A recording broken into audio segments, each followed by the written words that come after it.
Good morning, boys and girls. Welcome to the Flow Show, 5th of June. We've got BOC Day today, amongst some other bits and bobs. Get some jobs data from ADP as well. So lots going on, lots to go over. Before we start, I just want to bring your attention to the summer sale we've got on, which is ending today. We'll be ending, I believe, just after the F.A.C.E show. So this is your last chance to pick up a bargain and get into our platform if you're not there already. You get to join myself and the K-Meister and all the other team and all our roomies who make this community one of the best in the business. So last chance to take advantage of that sale. Morning, Kay. How you doing, mate? Good morning, Ryan. Good morning, everybody. And as Ryan says, this is your chance to join one of the best communities out there. Really, I've been trading markets for 40 years. I've been market making in banks, and in the F.A.C.E community, it's just a band of brothers and sisters, and everybody is trying to help each other, and it's a really nice place to be, especially that we know that when you're sitting at home in front of your PC, it can be a bit of a lonesome affair most of the days. So this is a great community to be in, and when you could take advantage of such offers, it's a really great thing to do, especially that when you take a semi-annual and an annual or an annual subscription, you can enter a free draw to get access to 100K TFP account tryout. So that's a nice little cherry on the pie. So no more time to waste. Back over to you, Ryan. Yep, spoken like a true salesman there, mate. Yep, that's a very important point. You get 100K TFP account, and it should also be known that when you get a rate with ForexAnalytix on a semi-annual or annual subscription, you will keep that rate as long as you subscribe. But you can also take part in any other sales. We don't raise prices mid-contract or bump you up at the end of a sale offer. You get to keep that price forever. That's the way we like to do things here at ForexAnalytix. But I digress. If you want to take advantage of that, of our chat room another way, check out our NFP competition. We have got an absolute bumper bag of prizes this month, not just the free 30-day access to ForexAnalytix. We are giving you a free 30-minute coaching appointment of your choice. There's 5 coaches available for that. So you can get, myself, K-Man, Blake, Leandro, Gregor. If you want to pick one of those, if you win, you get a free 30-minute coaching session. So that's our first prize there for whoever gets closest. Not only that, there's prizes from Live Squawk for all the winners and from F.A.C.E.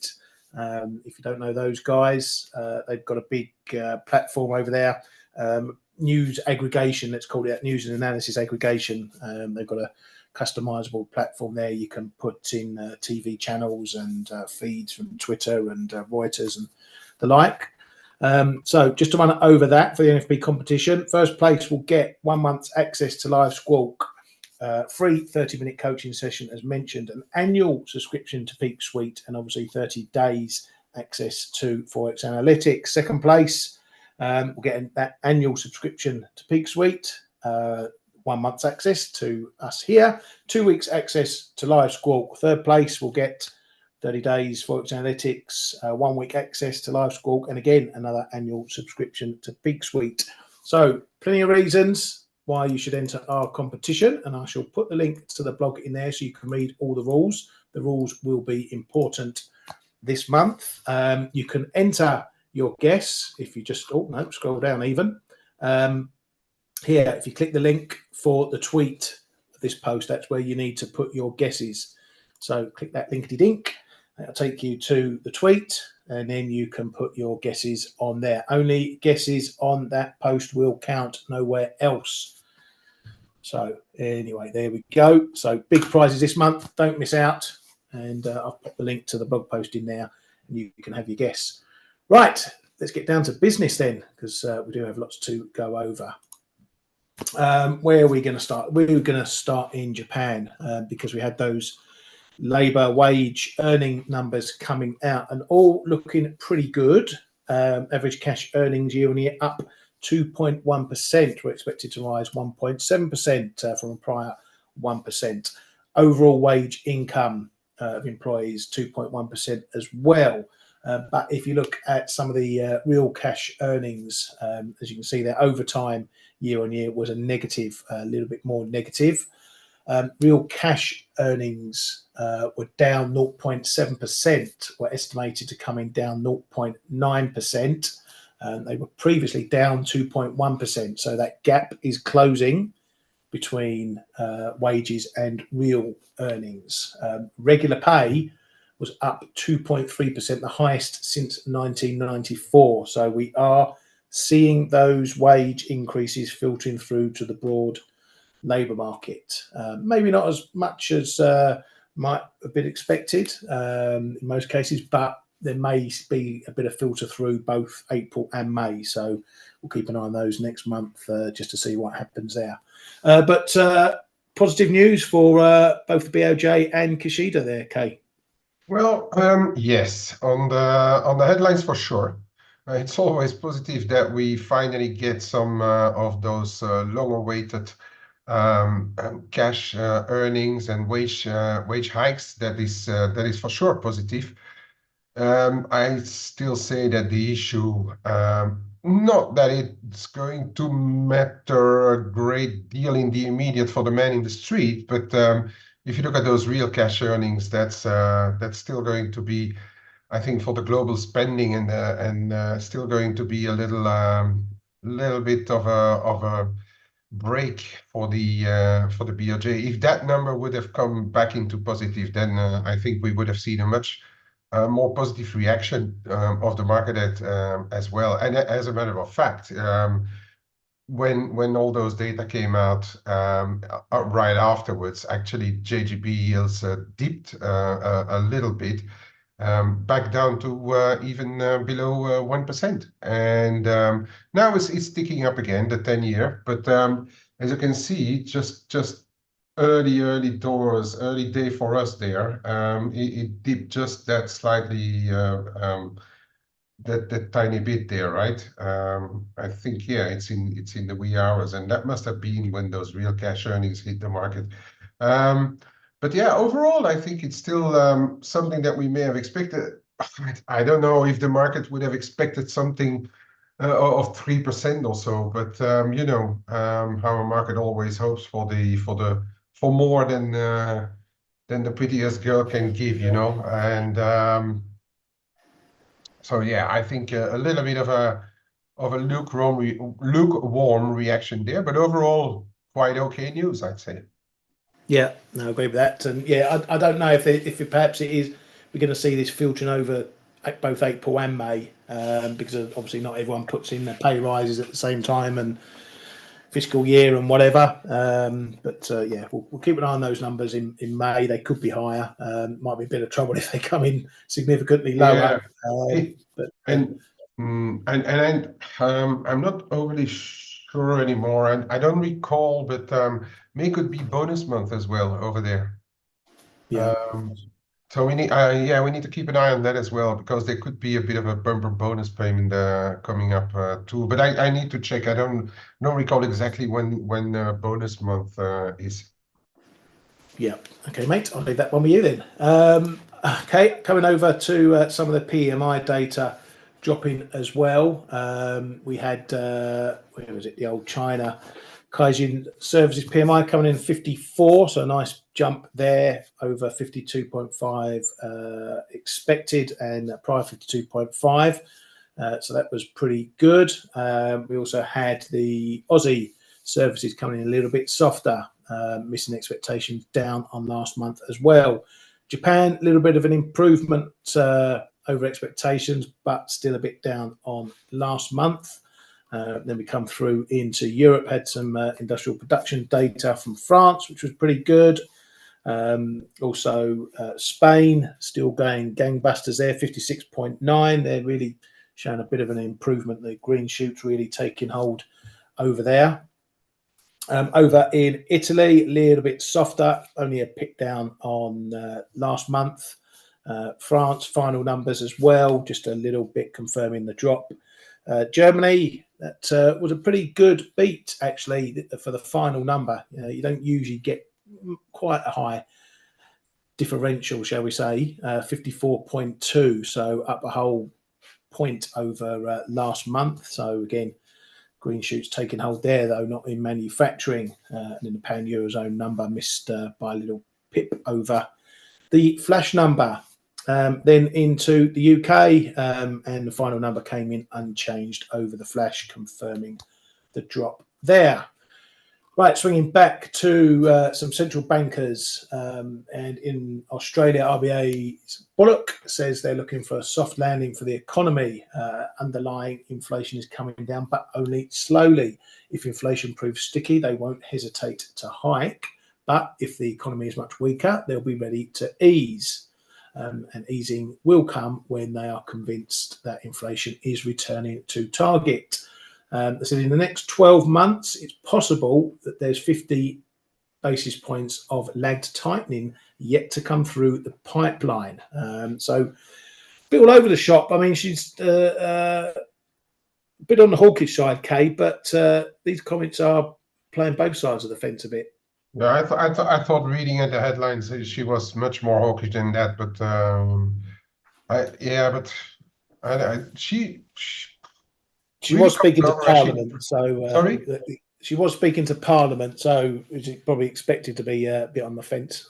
Yeah, and, but she does seem like really wanting to avoid to ease too soon. But when I look at the Australian data, I don't know whether she may be missing a bit of a bus here, or as I said in the room, is she afraid that Aussie would tank if she starts to really talk about cuts? I don't know, but it's she seems extremely prudent not to go too much to the dovish side. She definitely looks as if she wants to be hawkish for longer. That's how it comes over to me since she took over, at least, and it's still the case. So yeah, I do think that the market is really looking at the data and a little looking aside of and perhaps with a bit of ear flaps also. I don't know how you call it on and not listening too much to Bullock, or for that matter to perhaps any central banker these days. But yeah, it really seems she doesn't want to make a mistake to cut too early, right? Yeah, I think that's a great 100%. Yeah, well, they've kept it in. They've kept hikes in the statement. Every monetary policy meeting, the statement says we considered hikes, but the strongest decision was to keep rates on hold. So yeah, they definitely don't want to take a hike bias out like some other central banks, but they are still sitting in the middle, so they're ready to go either way. Which makes a change because their usual forecasting prowess is one of the worst in the central bank sphere. So yeah, we'll wait and see what happens. Go with the data dependency. Riksbank's Bremen says that if the outlook hold, the rate may be cut twice in Q2. A bit of confirmation of comments from those guys over there that they're looking for 2 more cuts potentially. ECB's Casimir was allowed out the blackout cage, speaking about financial stability, hence why he got this comment in, because no one's allowed to talk about monetary policy. But he says inflation is on a good trajectory and believes the ECB is nearing its first interest rate cut. We will find out tomorrow. There have been some reports that the ECB is looking for more commercial real estate loan provisions from some German banks. That means they are seeing potential stresses in finances at German banks related to commercial real estate. So they want to, long and short, they want them to pony up more reserve money for that to make sure that they're covered for any eventualities. Yesterday we got a bit data out the US. We got JOLTS out, which came in softer. Coming in at 8.059 million. versus 8.37 million expected. The market obviously seeing things weakening in the jobs market from that aspect, and rate cut expectations ticked up a little bit, nothing hugely significant. But again, we're seeing this data going in a little bit of a trending way at the moment, a little bit weaker. So we'll see what the ADP brings later on today. Factory orders out too, and they were fairly positive, 0.7%. If you strip out some of the big ticket stuff, like transportation, that also rose 0.7%. So that was pretty good there. Nothing really of note in the durable goods revisions. Politics. Biden's making friends with China again, says won't rule out using US forces to defend Taiwan. I haven't seen any Chinese response to that yet. Might have missed something, but that's not a comment that they'll be happy with. And last night we had our first leaders debate here in the UK between current PM Sunak and Labour leader Starmer, the opposition.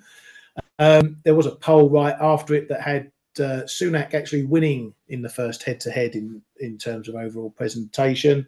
I won't go into the details of what went on, the usual bluster and we're going to do this, we're going to do that, we're going to do the other.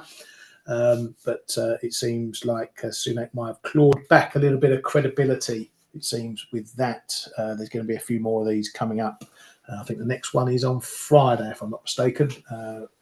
So we'll see what happens on there. But no real change that much to the overall thinking that Labour is going to win by a landslide. Although for those not from the UK, there's been a little bit of a cat amongst the pigeons with a guy named Nigel Farage, who's taken over the Reform Party, which is getting a lot of MPs moving across from the Conservatives. So there's a lot of talk here that him becoming leader was a big risk for both the other parties, and in terms of Conservatives, that they will lose a lot of votes to Labour because of his inclusion. So that's becoming a little bit of a political triangle at the moment, but we'll keep track of that. Nothing really for the quid to trade at the moment. We're still in a position where if it's a majority victory for Labour, it's likely business as usual. If it's a mess, hung Parliament, that's when investors will take note and we'll probably see some moves in the quid. But we'll keep an eye on that one.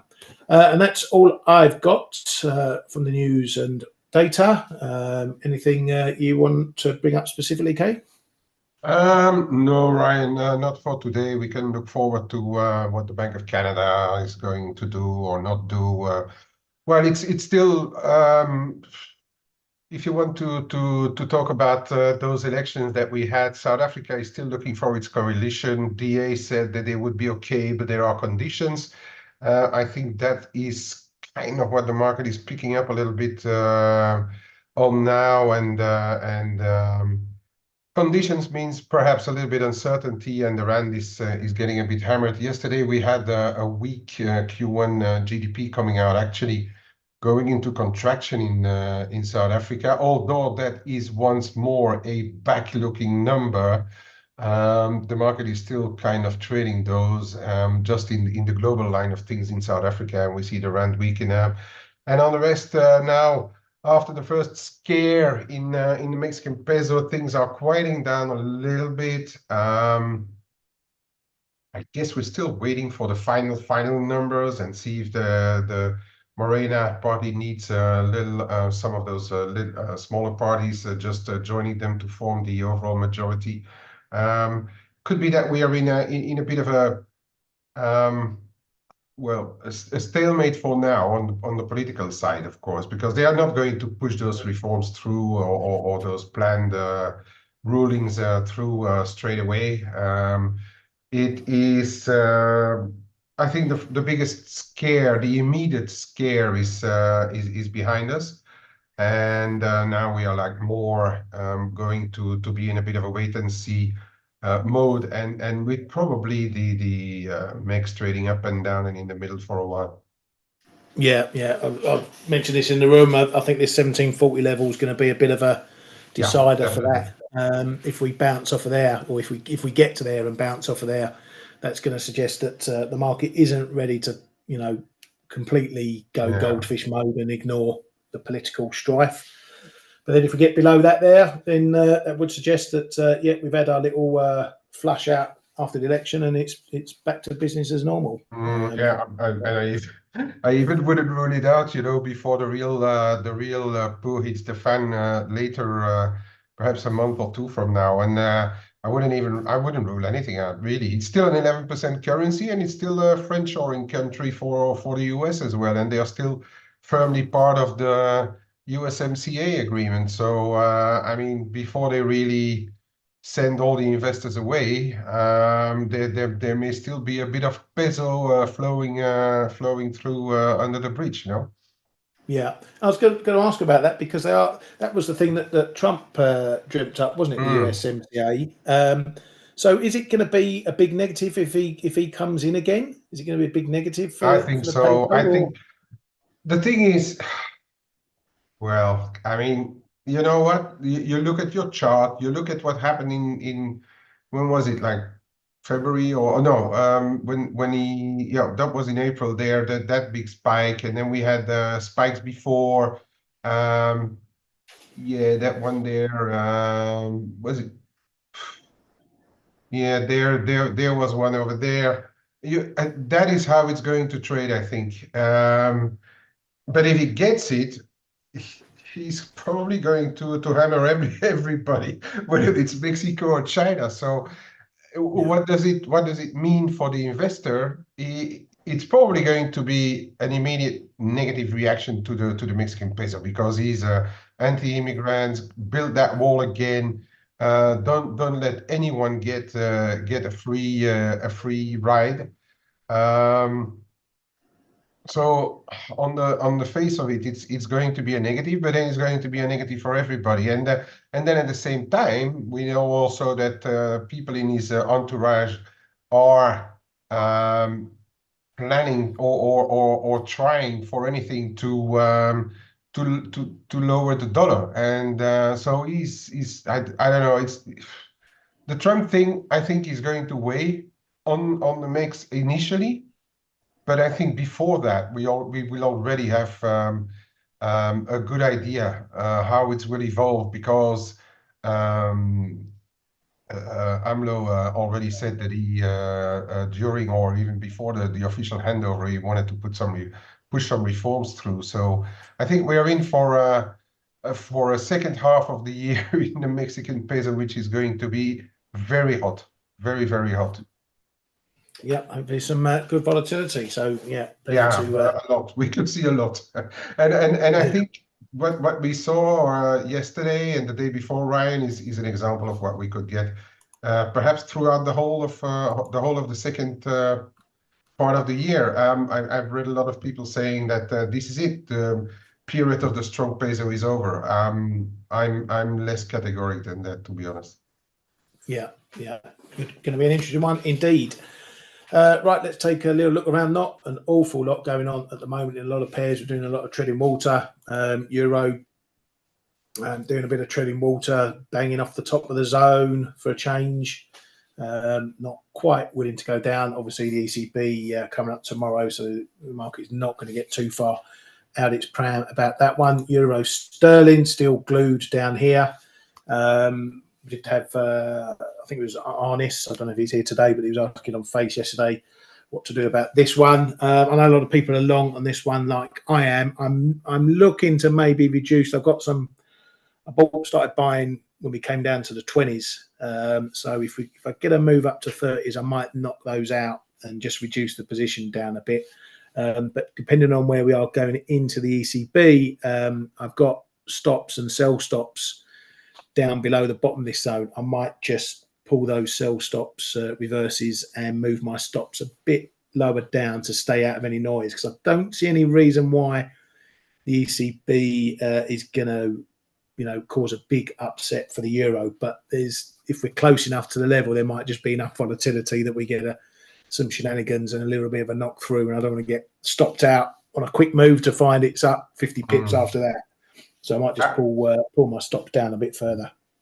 I think that's the risk, Ryan, as you say. I mean, it's the quick blip, because if you look at the option volatility, the options market is not looking at anything really apart from, yeah, you've got the day to day, the overnight event volatility. But look at the vol in euro sterling. I mean, nobody in this market is expecting any volatility from the ECB, nor even the Bank of England. So it's going to have to be a real big surprise for this to really move far away from where we are, I think.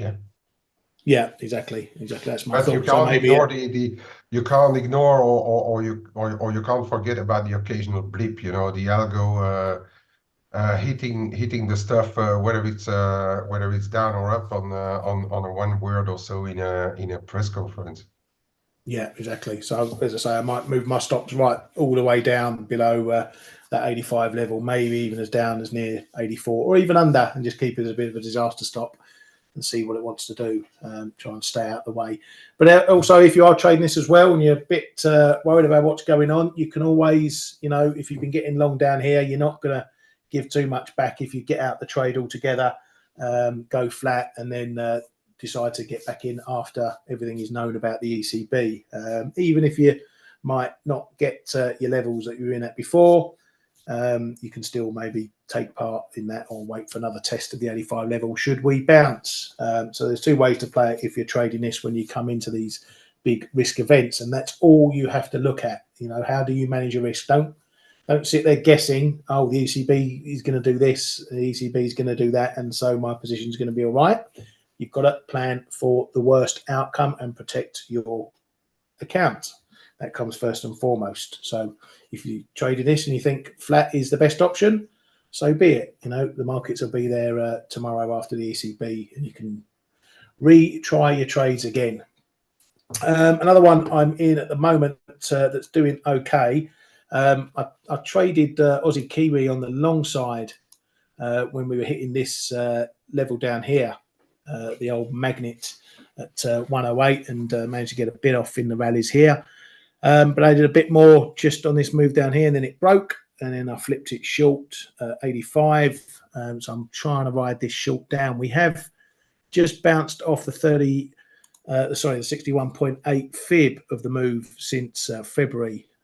So just finding a bit of support in there, and as you can see, it's just been a bit of a level going back as well around here. So that's what I'm looking at here. I'm looking for a move under that. If we get it, I'm going to take some off into this 107.20s area, which again has been one of those on-off pivot point support resistance areas.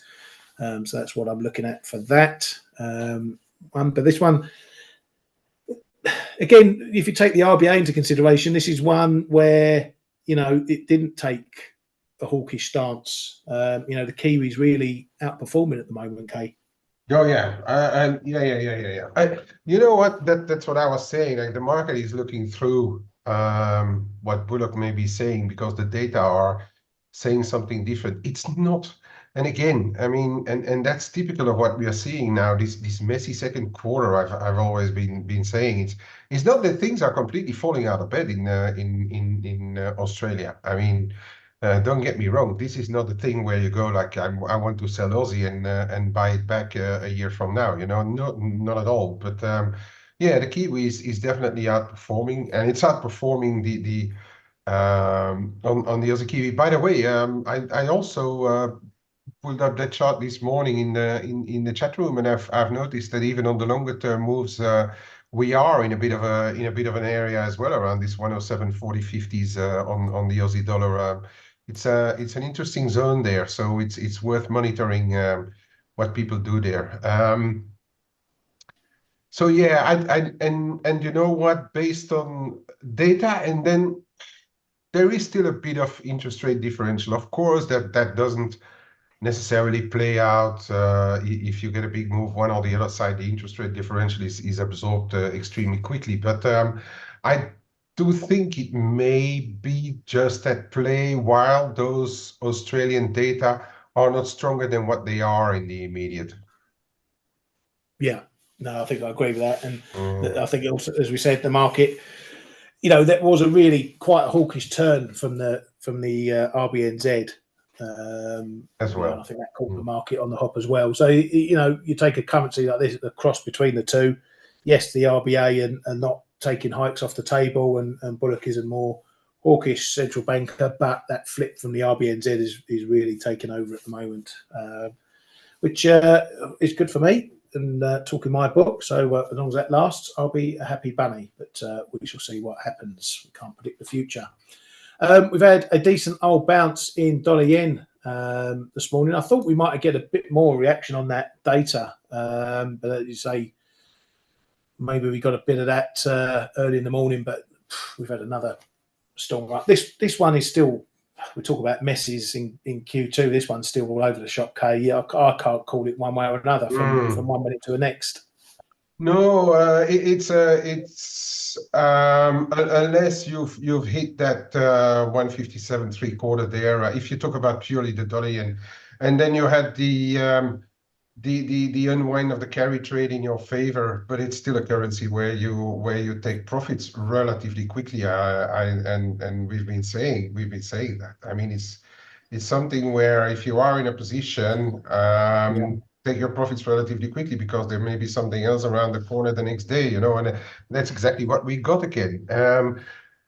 Henry hindsight always can explain everything, but I do think, and yesterday I was already saying that, like it does look like the biggest part of the carry and wind, the immediate one, is done. We saw dollar mix slowing down. We saw the euro mix slowing down. We saw euros. We still got still had another low in it. I think people were trying to get some stops out of the way, but actually the levels held pretty well, and that's the reaction that we had that in the dollar yen and in all yen pairs on the back of it. And there's one counterintuitive thing as well in with the yen, and that is the correlation between yen and equity markets, and especially if you look at the Nikkei. Nikkei had a little bit of a bounce, wasn't much, but had a little bit of a bounce as well, and typically that puts a bit of pressure on the yen. It's like one of those typical correlations you see when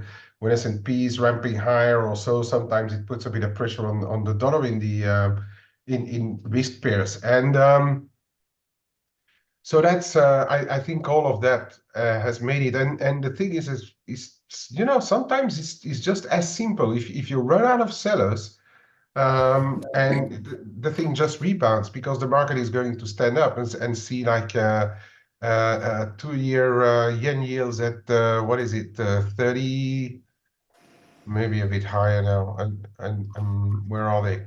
2-year yen yields at 36 BPs, and then you have the 2-year dollar yields at 475 or 480, and then the market wakes up and says like, hang on a bit, if I stay long yen, it's gonna start to cost me money, and sometimes just as simple as that. Yeah, and I think you're spot on with that. I mean, this is the price action is clear as the nose on your face. We do get these big moves down, and it's butcher's gloves territory. Where do you try and catch the knife? But look how quickly we bounce back from it. We see buying of these pairs far more longer lasting than we see in the dips. The dips are always quite sharp, quite fast, and they're not lasting. So which way the market is leaning into this one.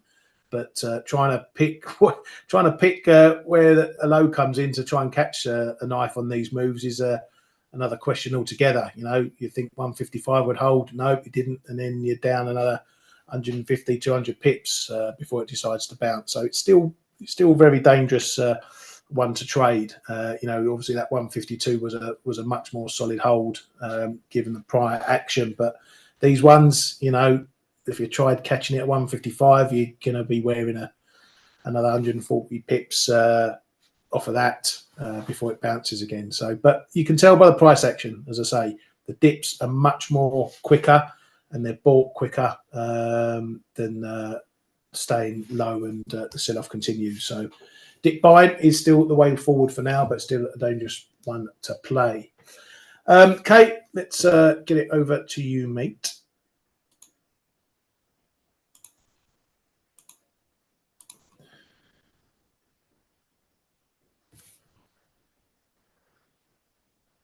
You're on mute, by the way. Yeah, sorry, thank you. Yeah, so we have the Bank of Canada today. It's still, I would say, right, in my personal opinion, it's not a 50-50. I'm 60-40 for a rate cut, but that's just sticking my neck out. It's a close call. It's a close call, and markets, of course, talking about either a dovish hold or a hawkish cut. I'm going to say it's going to be a cautious cut, and so I do think that there is a bit of a possibility, just by the fact of cutting, that we see a reaction. Okay. Let's also not forget that we have today we have these ISM services in the US, so there could be a bit of a double whammy coming up for the Canadian dollar here. We are just in the middle of the real action. I think it's really the edges are 135.90, 136 the figure, and there is some here, but those I would still call them fragile trend lines around 137.20, 25. I think the real levels are here around 137.40, 45, where we stopped the last time or the first time back in May, and then a confirmation 137.60. If that would go, then we would trade 138, in my opinion, and have to look at it from a little bit wider stance, because that, I think, if we really start to break here, that will confirm what technicians may call a bullish flag, perhaps, and continue on its way higher. But that would be, in my opinion, only in case of an outright dovish cut. Okay, and the problem is with calling such things is that there is a bit of discord ongoing between Steve McClem and Rogers, between how do you call him, right? Ginger and Rogers, Stephen Rogers. Stephen Rogers, yeah. And she's more she's a bit more hawkish and more fighting back against going too early on cuts and being too soft, where I've got the impression that McClem is much more ready to start to err on the dovish side of things. So let's see. They may find a middle way and go for a hawkish cut or a dovish hold in that case. But so there's your edges, and really keeping those ISM in mind in the US. I wouldn't do too much myself. I'm long a call, but I don't have any cash running in the Canadian dollar right now. I do think Canadian dollar may weaken a bit, but we really need to wait for real breaks here, okay, before anything happens. I had a quick look at, as I usually do, on the FX option side, but really the nervosity in the options is really for just the event risk today, a little bit on the combination Bank of Canada and FOMC next week, but really all in all, the FX options market is still relatively relaxed on everything. So that also means, and I've been repeatedly saying that also means that if you see moves outside of those ranges or towards the edges of the ranges, you will likely find option interest to the other side of the range. So if it goes up, they will be sitting on the offer. If it goes down, will be sitting on the bid, just because they need to try and get their premium back and trying to trade the range. Okay, it's only if you really break outside that you're going to see bigger moves. All right, so keep that in mind in case we are trading here and you try to go for the break and all of a sudden it turn around. That may just be the reason behind. Okay. So that's the picture. On it may and I think I have more perhaps on the more medium term. If you see here, it has been very undecided in the 147s, okay? But if you see this high 147s, 147, call it 3/4 up to 148, the figure. It's been an area that consistently bounced in the Euro Canada. So take the combination of ECB and the Bank of Canada. So front running a little bit the ECB tomorrow. So you take away the dollar side of things. It's always interesting, and I always like to look at crosses. If ever on the combination of both, we get back into this 147 again, 47.70, 148 zone, pay attention to what's happening there, okay? Because if it holds again, then I would say that this may have the potential to start creeping up higher again. If, of course, and we should get a cut tomorrow from the ECB, of course, they've all virtually announced it. If they wouldn't do it, they can all just resign, in my opinion. But they, it may. We pray for that moment. Yeah, yeah, you're absolutely right. We'd pray for a good few of them at least. But yeah, I mean they virtually announced it, right? But it doesn't mean that the euro, as we can see, it's actually euro is holding up relatively okay. So it doesn't mean that the currency has to fall out of bed when the central bank cuts. But if we see a bit of the combination of let's say Bank of Canada holds and they are relatively neutral, and then the Bank of ECB cuts tomorrow, and we get back into this zone just because the algos look at a hold versus a cut on the one side and the other, and we get back in here and it holds, then I'd say pay attention, okay? Pay attention. Of course, if we get a dovish Bank of Canada, we may never get, well, never say never, but we may not even get there, and we just continue to push higher. So that's the other one that I'm going to keep a very close eye on over the Bank of Canada. And then we need to talk just quickly about the Swiss franc, okay? Look at this zone in the Euro Swiss. On the way up, on the way back up, this is your the whole of 2023 move, okay? It's been trading, 96.70, 96.75, okay? We had this scare through there the other day, but take that away. It's always traded there, stopped there, and then flew through. Stop there, stop there, stop there, started to bounce again, okay? Yesterday, bang to the level, 96.70 again. All right, that's your Euro Swiss support, all right? And I think now waiting for what the ECB will do, unless we get a very negative risk headline or news out over the coming 24 hours, I'd say this is really the level that you need to pay attention to. I would say we are perhaps going to bounce around and just trade 96.70, 97.70 for now. All right, this is my what I think is going on right now. Of course, you cannot, like Ryan was mentioning as well on the euro sterling, you cannot completely rule out this algo blip. When they cut, you go below, and then but then we will have to see whether they really stay below or not. But this is now, I think, fairly nice that again for us, if you look at just the pictures and trade it technically, this is a very good hold. And what happened on the dollar Swiss? Exactly the same. And just going to. And exactly the same happened. This 88.80, 88.90. Okay, I said about the 200-day moving average, 88.90. Low 88.84. Overnight 88.90 or so. This is your level on the dollar Swiss, 88.80. Okay, if it goes through 88.80, bad news, but it's holding for now. All right. So this is another one which is relatively simple to watch for.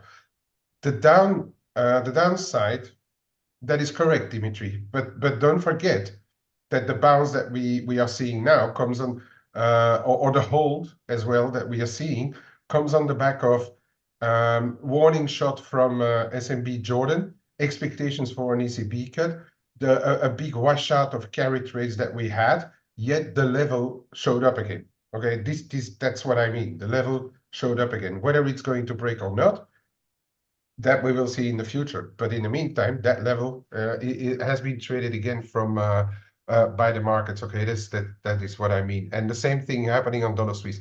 The issue with dollar Swiss is that we are below the daily cloud, and that since we reversed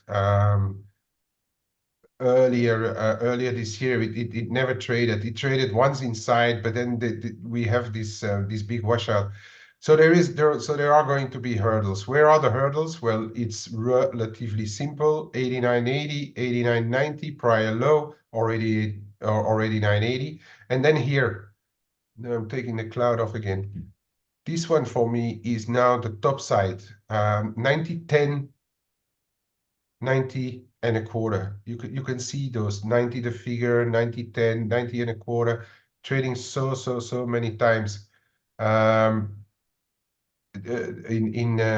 these dollar Swiss. Okay, so if that starts to go back, then I think this has just been one big scare, and we are going to move back up. Now, to be decided, because we have a big dollar week this week as well.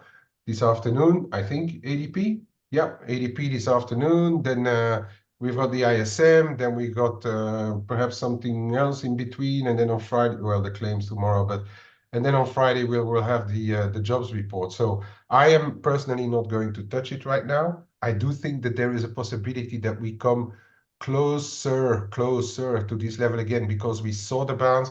And as I said, I think the bulk of the scare on the carry unwind is maybe done just for now, so that we may see a little bit of a natural bounce just because there are less sellers around. That is the affair. And then you watch those two levels for when we go into the US data. All right. If ever this starts to break here, then we may have a visit back down in the 87s, you know. But first things first. All right. And I'm looking at the clock, and I think this is good enough for today. Ryan, back over to you. Thank you very much, mate. Yeah, I agree with you on dollar CAD. I'm just going to flick it up just quickly. For me, it's in the. Let me get the screen up. I was wondering where this was going to be coming into the BSE, and for me, it's really in the optimum place. You know, give or take 17 pips or whatever. We're bang in the middle of 136, 138, and that is going to be good enough for me to try and either edge of the range if we're going to move, because I think 100, 110 pips or whatever is going to be a good stretch point. If we just get a cut or no cut, and it doesn't come with any sort of huge news, like they're never going to cut again, or they're going to hike next meeting, or whatever crap they might come out with. So if it's part of the course, if it's a cautious cut, then we could get a confirmation move up towards that 138 or high 137s, and I'll be looking to play the edges of that range for that one. So yeah, but as Kay says, and we're often fond of saying, if you want to take the dollar out of the equation, because 15 minutes after we'll have the ISM, then look at the crosses, look at Euro CAD, Aussie CAD, or some of the others, just to get away from that dollar exposure. You might get a cleaner trade. Right, that's it from us lot for today. Join us on F.A.C.E later, of course. Don't forget the sale, last knock-ins for that as well. Other than that, thank you for coming to the Flow Show. Thank you, K-Man, for all your insight. And have a great day, everybody. Stay safe over the Stiff and Rogers show. And we'll see you all tomorrow.